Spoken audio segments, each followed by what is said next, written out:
Hello football fans and welcome back to Footy Today, your go-to channel for all the latest football news and trending stories. It's been an insane weekend of football and news has been coming out non-stop.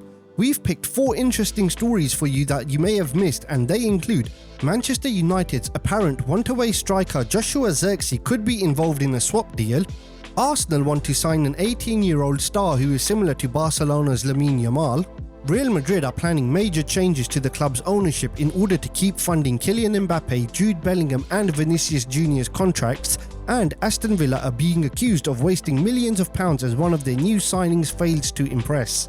Before we dive into today's news stories, don't forget to smash the like button, subscribe if you haven't already, and hit that bell notification icon so you never miss an update from us. Also, drop a comment below and let us know your thoughts on today's stories. We love hearing from you guys and your opinions help shape future videos. Okay, let's get into the stories. According to recent reports, Manchester United summer signing Joshua Zirkzee might already be on his way out, with rumours of a surprising swap deal. The Dutch forward joined Manchester United as the first summer signing, arriving from Bologna for a fee of £36.5 million.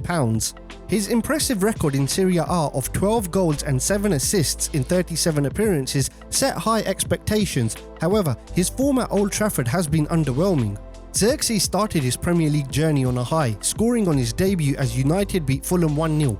But since that opening match, the 23-year-old has struggled to find the back of the net and is now goalless in his last 10 league appearances. His performances have drawn significant criticism. Reports suggest Manchester United are already considering cutting their losses in January. Rumours link Zirkzee with a return to Serie A, and Juventus have emerged the frontrunners to sign him.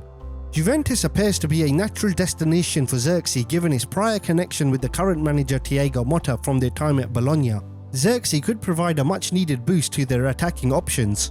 But it's not just Juventus in the mix. Napoli, both Milan clubs, and Sporting Lisbon are also reportedly interested in the Dutchman. Aston Villa has expressed an interest if Zirkzee opts to remain in the Premier League.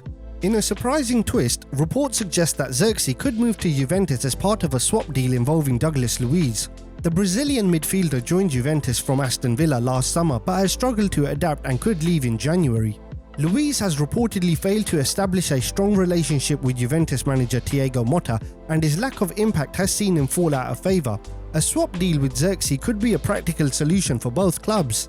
Both players are seeking fresh starts, and this exchange could address their current challenges. For Zirkzee, it's a chance to reignite his career in Serie A, while Luiz could provide depth to Manchester United's midfield. Arsenal are reportedly leading the race to sign highly rated Malaga youngster Antonio Cordero, but they face stiff competition from Manchester City, Manchester United and Aston Villa.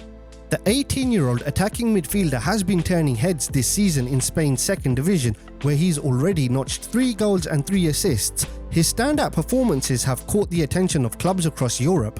Arsenal manager Mikel Arteta sees Cordero as an ideal addition to his squad. Arteta has reportedly emphasised to the club's hierarchy that reinforcing the attacking midfield position is a top priority for the upcoming transfer window. As of time of this recording, Arsenal are currently sitting 4th in the Premier League and have had a rocky start to the season.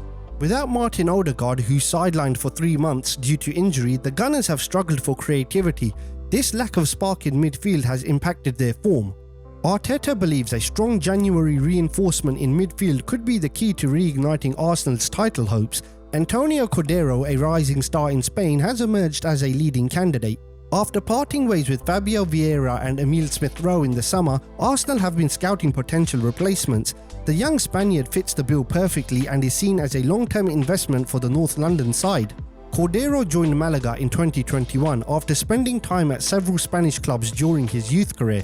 This season, he's made a breakthrough, featuring in every league match for Malaga and earning comparisons to Barcelona's star winger Lamine Yamal. However, Arsenal's pursuit won't be easy. Barcelona and Real Madrid are also reportedly interested in the Spain under-19 international, making the competition fierce. Arteta will need to craft a compelling pitch to convince Cordero to choose Arsenal over the Spanish giants. In a historic move, Real Madrid president Florentino Perez has told club members they may need to sell their shares to secure the future of the club's superstars.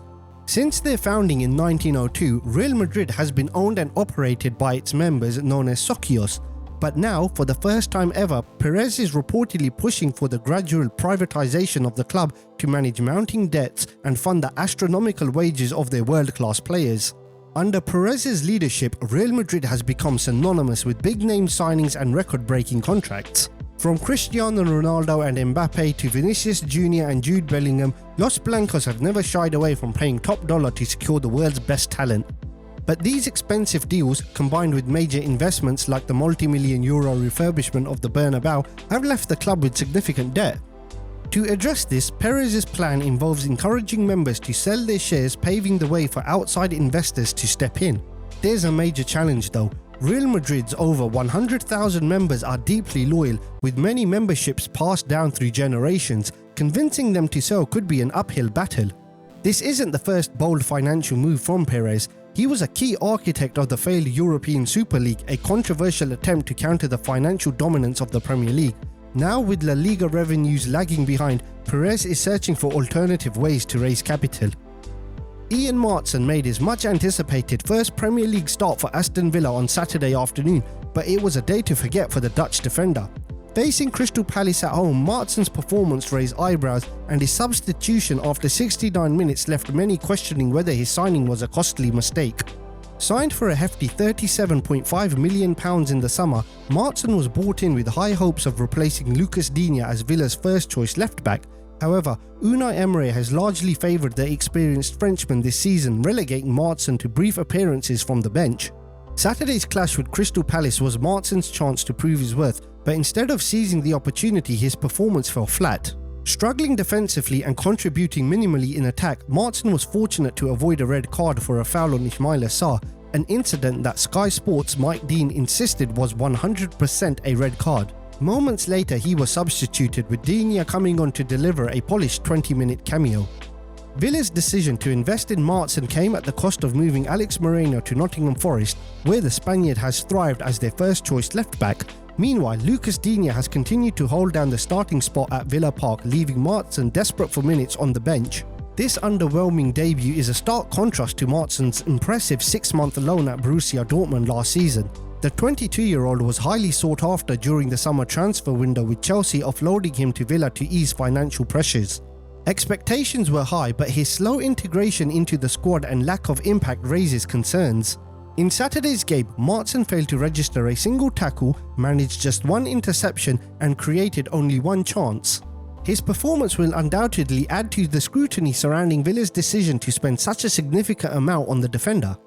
That's it for today's video. If you enjoyed it, do hit the like button as it helps push this video out to others who are interested in this type of content. Subscribe to the channel and do leave a comment below with your thoughts on these stories. And why not check out our previous videos where we go over the biggest daily stories in a quick short format. Thanks for watching, and we'll see you next time with more football news and updates.